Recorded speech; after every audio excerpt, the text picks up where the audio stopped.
Bakka jirtaan irraa yaadadha baricha keessatti meerraa bara irrisaa minyaa keessisadha sa'ee kan dhufu addaan baafadha.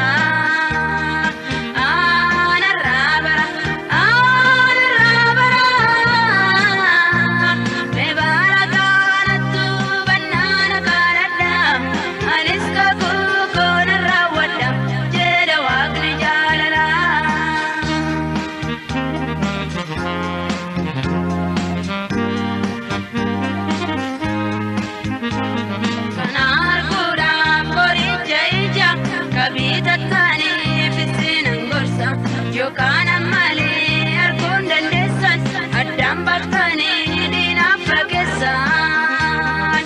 Aanarraa bara mee bara kanattu bannaana kaadhadha anis kakuu koonarraa wadha jedha waaqni jaalala.